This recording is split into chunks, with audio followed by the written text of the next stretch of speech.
ముక్కోటేకాదశి చెయ్యడం అంటే శుద్ధోపవాస ప్రథమ నిర్జలోపవాసమే. అంతకన్నా మరి నేను మినహాయింపులు ఇచ్చి చెప్పడం నా వల్ల కాదు. కానీ శాస్త్రం ఒక్కరి విషయంలో మినహాయింపు ఇచ్చింది. శరీర కష్టం చేసుకుని బ్రతికే వాణ్ణి మాత్రం ఉపవాసం చెయ్యమని నిర్బంధించవద్దు. వాడు పడిపోతాడు స్పృహ తప్పి, నీళ్లు తాగకపోతే. కానీ అవకాశం ఉన్న వాళ్ళు మాత్రం తప్పకుండా చెయ్యవలసినదే, అంతకన్నా మార్గము లేదు. కాబట్టి శుద్ధోపవాస ప్రథమ నిర్జలోపవాసమే చెయ్యాలి. యథార్థమునకు మంచినీటి చుక్క కూడా ఇక ఏకాదశి తిథి నాడు పుచ్చుకోకూడదు. ద్వాదశి వచ్చింది, ఇక నువ్వు ఉపవాసం ఉండకూడదు. ద్వాదశి తిథి యందు ఉండగా, తిథి యందు పరివ్యాప్తమై ఉండగా నువ్వు ఉపవసించి ఉండకూడదు. మళ్ళీ వ్యతిరేక ఫలితం వస్తుంది. ద్వాదశి తిథి ప్రవేశించేసింది, ఇక నువ్వు పాలన చేసేయాలంతే. ఎలా పాలన చేయాలో తెలుసా అండి? ద్వాదశి తిథి ప్రవేశించేటప్పటికి నువ్వు పరిశేచనం చేసేయాలంతే. ద్వాదశి ఉదయం 6:30కు వచ్చింది అనుకోండి, మీరు 6:30 లోపల మీ భార్య గారు మీరు సంధ్యావందనం అనుష్ఠానం పూర్తి చేసే లోపల ఆవిడ మహానైవేద్యం సిద్ధం చేసి తీసుకొచ్చి ఇచ్చేయాలి. మీరు నైవేద్యం పెట్టేసి ఆ రోజు 6:30కి భోజనం చేసేయాలి. నాకు సహించదండి అనకూడదు, చేసేయడమే. ఏకాదశి వ్రతమునందు ద్వాదశి కలిసిపోయి ఉంటుంది. నేను చెప్పింది అబద్ధమైతే అంబరీషోపాఖ్యానం అబద్ధమే, అంబరీషోపాఖ్యానం అబద్ధమైతే వ్యాసుడే అబద్ధం. కాబట్టి నేను చెప్పింది నిజం. ఏకాదశి వ్రతం అంటే అంతే, అలాగే చేస్తా. ఇలా కాని చెయ్యగలిగితే ముక్కోటేకాదశి నాడు నీకు నేను 3 కోట్ల ఏకాదశులు చేసిన ఫలితాన్ని నీ ఖాతాలో వేసేస్తా. ఎందుకో తెలుసా? 1, శరీరమును క్లేశపెట్టావు. 2, మనసును ఏకాగ్రతతో నిలబెట్టావు. కాబట్టి ఏం చేయాలంటే మార్చి మార్చి మార్చి మార్చి మార్చి మార్చి భగవత్ కథ యందు కూర్చోవాలి. మరి ఇక దేనికి లేవాలి? శరీర శోధన చేయడానికి, మూత్ర విసర్జన చేయడానికి లోపలికి వెళ్ళిన నీళ్లు లేవు, మల విసర్జన చేయడానికి లోపల వేసిన పదార్థం లేదు, ఇంకెందుకు లేవడం? కాబట్టి లేవక్కర్లేదు. కాబట్టి ఏకాదశి రాగానే కూర్చుంటే ద్వాదశి వచ్చాక లేదు. అయితే అప్పుడు అందులో ఏముంది? జాగరణ కూడా ఉందా? ఉందా లేదా? ఏకాదశి నాడు ఉపవాసం అంటే అన్నం తినకుండా పకట కూర్చోవడం అని మీకు ఎవరు చెప్పారు? జాగరణ కూడా ఉంది. అందుకే ముక్కోటి ఏకాదశి నియమాలు అన్వయమయ్యేది మళ్ళీ 3 తిథులకు అన్వయం అవుతాయి. 1 మహాశివరాత్రి, 2 గోకులాష్టమి, 3 శ్రీరామనవమి. ముక్కోటి ఏకాదశి నాడు ఏ నియమాలు పాటిస్తారో అవే నియమాలు ఆ 3 తిథుల్లో పాటించాలి. ఈ 3 తిథులలో కూడా మీరు రాత్రి నిద్రపోకూడదు, పగలు ఏమీ తినకూడదు. అందుకే చూడండి, మహాశివరాత్రి నాడు నేను పరిచయం చేయడానికి మీకు ఆ తిథి బాగుంటుంది. మహాశివరాత్రి అంటే జాగరణతో కూడిన ఉపవాసమే. అందుకని నిద్రపోయి ఉపవాసం చేసేస్తానంటే అప్పుడు ముందు రోజు ఏ ఇంజక్షన్ చేయించేసి పడుకోవచ్చు. 12 గంటల తర్వాత తెలివచ్చే ఇంజక్షన్ ఒకటి. అలా కుదరదు. మీరు నిద్ర కూడా విసర్జించాలి. ఎందుకో తెలుసా అండి? నిద్ర విసర్జించడంలో చాలా పెద్ద క్లేశం ఉంటుంది. 1 తినలేదు, 2 తాగలేదు. ఒక స్థితికి వచ్చేటప్పటికీ నిస్త్రాణ కొంచెం వస్తుంది. వచ్చి ఓన్లీ అలా పడుకుంటే బాగుండు, కాస్త ఉత్తరీయం వేసుకుని అనిపిస్తుంది. అలా పడుకోకూడదు. అందున దీక్షితుడు అందుకే ఎప్పుడు పడితే అప్పుడు, ఎక్కడ పడితే అక్కడ నిద్రపోకూడదు. అలాగా మీరు పగలు రాత్రి కూడా ఏకాదశి తిథి ఉన్నంతసేపు, అంటే ఏకాదశి ఎప్పుడు మొదలైందో అప్పుడు ఒక రాత్రి కూడా పరివ్యాప్తం అవుతుంది. ఆ రాత్రి ఆ పగలు మీరు జాగరణ యందు ఉపవాసమునందు ఉండాలి.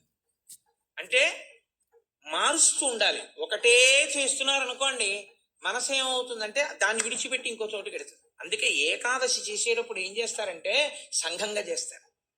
సాధారణంగా ఏకాదశి తిథిని ఒక్కడే చేయడం కొంచెం కష్టం. ఒక సంఘంగా అనుకుని ఏం చేస్తారంటే, ఏదో ఏకాదశి ప్రవేశించేటప్పటికి సంధ్యావందనం చేసుకుని ఇంట్లో కులదేవతార్చన చేసుకుని అందరూ కలిసి దేవాలయానికి చేరుకుంటారు. అందరూ కలిసి ఈశ్వరునికి సత్యనారాయణ వ్రతం చేస్తారు. అందరూ కలిసి విష్ణు సహస్రనామ స్తోత్ర పారాయణం చేస్తారు. అందరూ కలిసి త్యాగరాజస్వామి సంగీత విభావరి వింటారు. అందరూ కలిసి భజన చేస్తారు. అందరూ ఎవరో లేచి నాట్యం చేస్తారు, మిగిలిన వాళ్ళు చూస్తుంటారు. మారుస్తారు. మార్చి మార్చి మార్చి మార్చి భగవత్ శబ్దమునందే లీనమైపోతారు. ఏది చేస్తున్నా ఈశ్వర నామం పడుతుంటుంది. ద్వాదశి నాడు అన్నం తింటుంటే ఏది విన్నా గోవింద గోవింద అని అవే వినపడుతుంటాయి. ఏదో వెంకటాచలంలో 10 రోజులు ఉండి వచ్చిన వాడికి ఎక్కడ చూసినా గోవిందా అని వినపడినట్టు ఇంకా అస్తమానం గోవిందా అని వినపడుతుంది. అంతగా నువ్వు ముక్కోటి ఏకాదశిని చెయ్యగలిగితే, అలా చేసినప్పుడు నీకు 3 కోట్ల ఏకాదశుల ఫలితాన్ని నీ ఖాతాలో వేస్తాను. నాకు ఇప్పుడు చెప్పండి, నిజంగా ముక్కోటి ఏకాదశి చేసేవాళ్ళు ఎంతమంది? Subscribe daily Telugu TV. ఎవరికి వెయ్యాలా ఫలితం? 24 ఏకాదశుల్లో ఒక్క ఏకాదశి అలా చేయగలవా అంటే దాని అర్థం ఏమిటో తెలుసా అండి?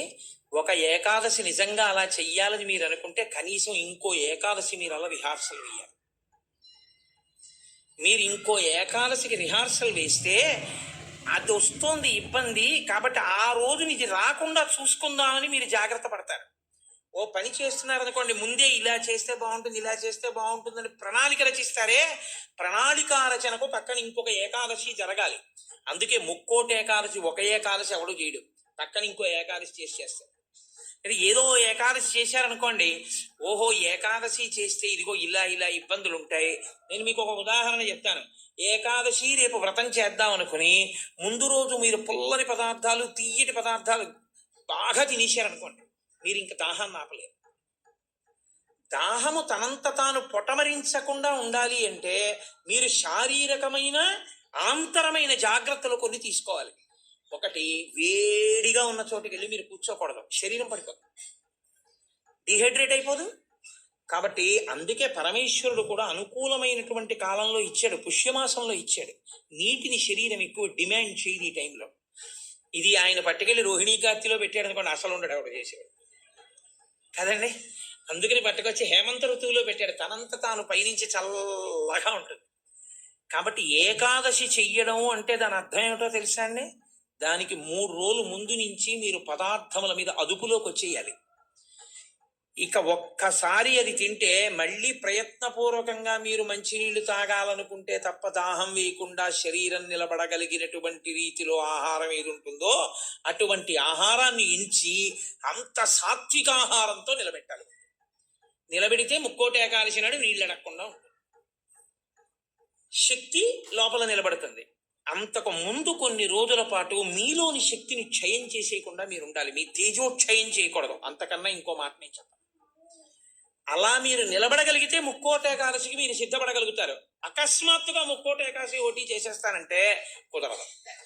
కాబట్టి అసలు ముక్కోటి ఏకాదశి అన్నదాని యందు ఎంత సత్యమైన వాక్కులున్నాయో, శరీరమును క్లేశ పెట్టడం అనేటటువంటిది శాస్త్రమునందు ప్రతి 11 రోజుల్లో ఒక రోజు తప్పదు.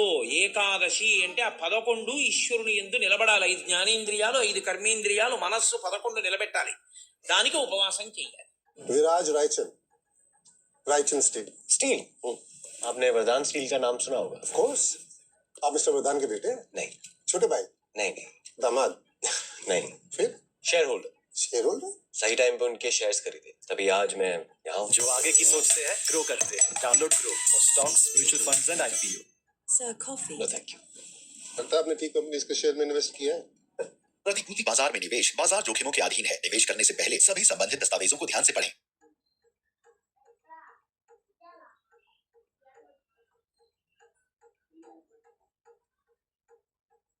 పిశాచి శక్తి పెరుగుతూనే వస్తోంది. అది తారాస్థాయికి చేరే సమయం ఆసనమైంది. అథవా ముక్కోటి ఏకాదశి నాడు చెయ్యగలిగినటువంటి ఈ పరిస్థితులన్నింటినీ మీరు సమన్వయం చేసుకున్నా, శరీరాన్ని నిలబెట్టినా, మీ మనసుని తీసుకెళ్లి ఈశ్వరుడి దగ్గర పెట్టడం మాత్రం అంత తేలికైన విషయం కాదు. కాబట్టి నేను మిమ్మల్ని అందరినీ నిరుత్సాహపరుస్తున్నాను అని మీరు అనుకోవద్దు. మీరు ఎప్పుడూ ఒక్క విషయం గుర్తుపెట్టుకోండి, మీరు ఏం చేశారు అన్న దాన్ని బట్టి 100% సిలబస్ బట్టి మార్కులు ఈశ్వరుడు వేయడం. మీ ప్రయత్నాన్ని చూసి హర్షించి వేసేస్తాడు. అసలు మీరు సంకల్పం ఒకటి చేశారనుకోండి, వచ్చే సంవత్సరం ముక్కోటి ఏకాదశి మనం ఎలా చేసుకుందాం అని ఓ 10 మంది పెద్దలు కూర్చుని వచ్చే ఏడాది మన దేవాలయంలో ముక్కోటి ఏకాదశి చేద్దాం. వచ్చే ఏడాది ముక్కోటి ఏకాదశి చేయడానికి నిజంగా అలా శరీరంలో పదార్థం వెయ్యకపోయినా నిలబడగలిగిన శరీరాలు ఎన్నున్నాయి. ఇందులో ఎంతమంది ఆ దారుఢ్యం ఉన్నవాళ్ళు ఉన్నారు. వాళ్ళని సప్తమి తిథి నుంచే మనం ఎలా సిద్ధం చేద్దాం. వాళ్ళని సిద్ధం చేసి ముక్కోటి ఏకాదశి నాడు ఎంతసేపు ఉండగలిగితే అంతసేపు ఉంటాడు. ఇక తప్పలేదు, 4 నీళ్లు గుటకలు వేయవలసి ఉంటుంది. నన్ను నమ్మండి, మీ ఉపవాసం పాడవు. అది పుచ్చుకోకపోతే ఇక శరీరం పడిపోతుంది. ఇప్పుడు ధర్మం ఏమైపోతుందో తెలుసా అండి? ఆమరణ నిరాహార దీక్ష శాస్త్రమునందు అత్యంత మహాపాపము. మీ శరీరం పడిపోయే వరకు మీరు మీ ఏమీ తినను ఏమీ తాగదు అని భీష్మిస్తే ఆ వ్రతఫలం ఇవ్వరు, పిశాచత్వం ఇస్తారు. అన్నం తినకుండా నీళ్లు పుచ్చుకోకుండా ఎవడైనా శరీరాన్ని పడగొడితే వాడి జీవుణ్ణి పిశాచంలోకి ప్రవేశపెడతారు. అందుకని ఇప్పుడు మీ ప్రయత్నం మీరు చేశారు, ఇక శరీరం పడిపోతాం, తప్పదు, నీళ్లు పుచ్చుకోవాలి. ఇప్పుడు మీరు ఎంత నీరు తాగితే శరీరం నిలబడుతుందో అన్ని నీళ్లు తాగారు, అది ఉపవాసంలో అంతర్భాగం అయిపోయింది. ఇప్పుడు ఒక్క అరటిపండు లోపల వేయకపోతే ఈ శరీరం నిలబడదు. ఓ అరటిపండు లోపల పడేశారు, మీకు ఉపవాసమునకు భంగము రాదు.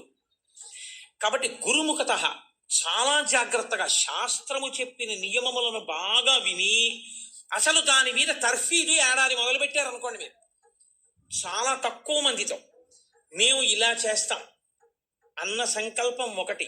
2, అన్నిటికన్నా ప్రధానంగా దృష్టిలో పెట్టుకుని చెయ్యవలసింది ఏమిటో తెలుసా అండి?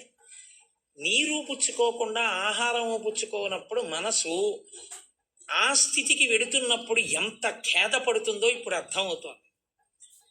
ఇప్పుడు మనసు నిలబెట్టడం అనేది ఎంత కష్టమో తర్ఫీదు చేస్తానంటూ నిలబెడుతున్నాడు అనుకోండి, వాడు ఆఖరికి ఈశ్వరుని ఎందుకు కలిసిపోతాడు. ఆ ఒక్క ప్రయత్నం వాడికి మనసు లొంగిపోతుంది, అంతే.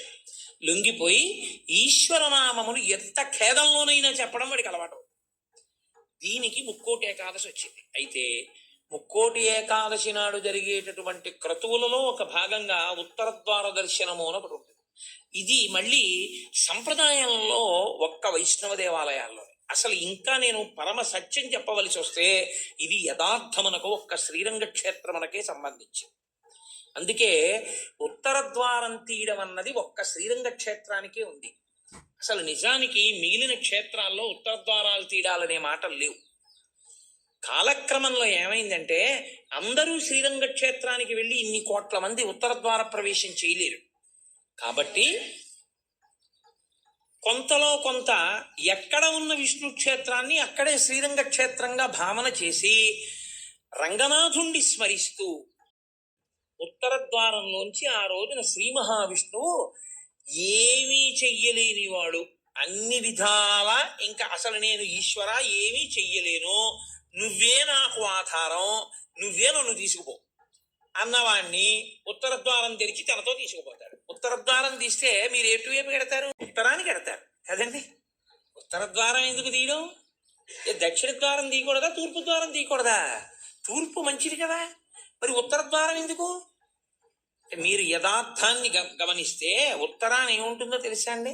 హిమాలయాలు ఉంటాయి, ఉత్తరాన కైలాసం ఉంటుంది, ఉత్తరాన మృత్యుంజయుడు పరమేశ్వరుడు ఉంటాడు. ఉత్తర దిక్కుకి ప్రయాణం చెయ్యడం అంటే దక్షిణ దిక్కుకి ప్రయాణం ఆగిపోతుంది. దక్షిణ దిక్కుకి ఏది ఎడుతుందంటే శ్మశానం ఉంటుంది దక్షిణ దిక్కున. ఎన్ని కోట్ల జన్మలు ఎత్తినా ఆఖరికి శరీరం వెళ్ళిపోయేది అక్కడికి. ఎవడు ఈశ్వరుడితో పాటు ఉత్తినే ఉత్తర ద్వారంలోంచి వెళ్ళడం కాదు, అసలు నిజంగా ఉత్తర ద్వారంలోంచి వెళ్ళడం అంటే ఏమిటో తెలుసా అండి? ఈశ్వరుడి పల్లకి వెళ్ళి పల్లకి వెంట వీళ్ళు వెళ్ళాలి. అసలు శాస్త్రం అది. ఈశ్వరుడికి ఆ రోజున అర్చన చేసి పల్లకి పట్టుకుని పల్లకీని తీసుకెడతారు ఉత్తర ద్వారంలోంచి, ఆయనతో వెళ్ళాలి. నువ్వు తినే ఉత్తర ద్వారంలోంచి వెళితే నీకేం వస్తుంది? ఆయన వెళ్ళిన ఉత్తర ద్వారంలోంచి వెళ్ళాను అనుకోవాలి. అథవా అసలు నిజంగా వెళ్ళవలసింది ఏమిటంటే ఈశ్వరుడితో వెళ్ళాలి. కనీసంలో కనీసం నీ బాధ్యత ఏమిటి? ఉత్తర ద్వారంలోంచి నువ్వు వెళ్ళాలనుకుంటే ఈశ్వరుడితో వెళ్ళేటప్పుడు ఎలా వెళ్ళాలో నువ్వు అలా వెళ్ళాలి. ఈశ్వరుడితో వెళ్ళేటప్పుడు వెళ్ళేవాడు ఎలా వెళ్ళాలి? వైదికంగా వెళ్ళాలి. పైన చొక్కా బనీను ఏమీ లేకుండా ఉత్తరీయాన్ని మాత్రమే కప్పుకొని పంచ గోచి పోసి కట్టుకోకుండా వెళ్ళకూడదు. గోచి పోసి కుర్చీళ్ళు పెట్టుకుని వెనక్కి దోపుకోకుండా వెడితే మహాపాపం. వేదం పటలపన్నం చెప్తోంది.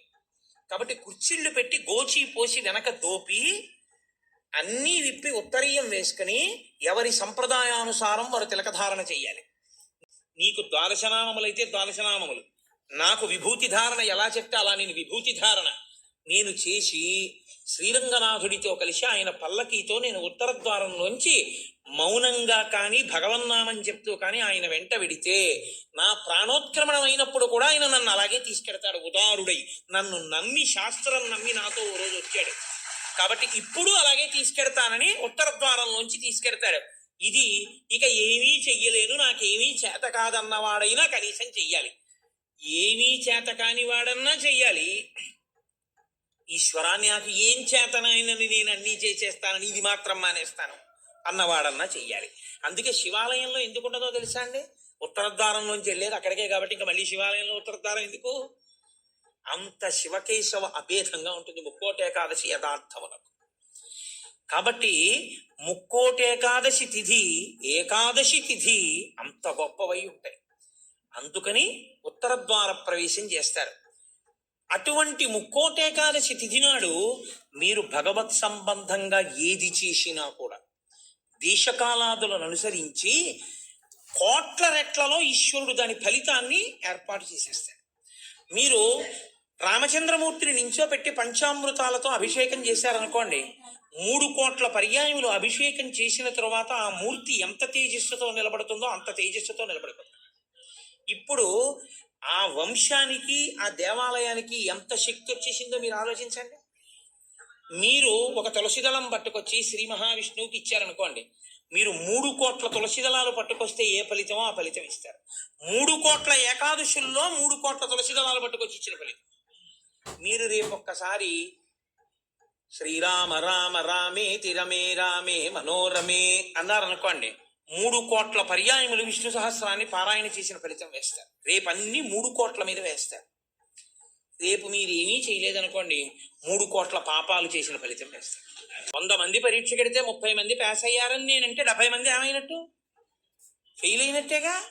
మరి ఏమీ చెయ్యని వాడు ఏమైనట్టు? పాపాన్ని పొందినట్టు కదా 3 కోట్ల పాపాలని. కాబట్టి ఉత్తర ద్వార దర్శనము చెయ్యాలి, ఉపవాసము చెయ్యాలి. ఇందులో ఎవరెవరు ఏ మినహాయింపులో కెడతారో మినహాయింపును అనుభవించినా తాను చెయ్యగలిగింది చెయ్యాలి. నేను ఏమీ చెయ్యలేని వాడిని అనడానికి మాత్రం నీకేమీ లేదు. నువ్వు అసలు కదలలేని వాడి అయితే ఇంట్లో కూర్చుని గోవిందనామైనా చెప్పాలి. కాబట్టి రేపొక్క రోజు ఉదయం నుంచి కనీసం రాత్రి నిద్రపోయే వరకు జాగరణ చేయకపోయినా నిద్రపోయే వరకు భగవన్నామమునందు మాత్రమే నిబద్ధుడయ్యుంటే అంతకన్నా భాగ్యమే ఉంటుంది. హరిప్రసాద్ గారి ద్వారా ఏ రామాయణాన్ని ఇక్కడ చెప్పించాడో రామచంద్రమూర్తి, ఆ రామచంద్రమూర్తి ఇక్కడ ఒక గొప్ప కార్యాన్ని రేపు చేయిస్తున్నాడు. రేపు శ్రీరామాయణం జరిగిన 42 రోజులు ఏ మూర్తులు, ఏ స్వామి, నేను మూర్తులు అనడం కూడా నాకు ఇష్టం ఉండదు, ఏ స్వామి ఆ వేదిక మీద కూర్చుని చెప్పించారో ఆ స్వామి రేపు ఇక్కడి నుంచి బయలుదేరి, నాకు ఆ అడ్రస్ కరెక్ట్గా తెలియదు, హరిప్రసాద్ గారు చెప్తారు, అక్కడికి విరాజమానుడు అవుతాడు. రేపు స్వామితో పాటు నడవడం అదృష్టం కదండి. ఉత్తర ద్వార దర్శనం చేసుకుని రేపు స్వామితో పాటు రామనామం చెప్తూ మనం అందరం ఆ ప్రదేశానికి చేరుకోగలిగితే అక్కడ స్వామికి పంచామృతాభిషేకాలు చేసి స్వామిని పెడతారు. అక్కడ భజనలు ఉంటాయి, విష్ణు సహస్రనామ స్తోత్ర పారాయణ ఉంటాయి.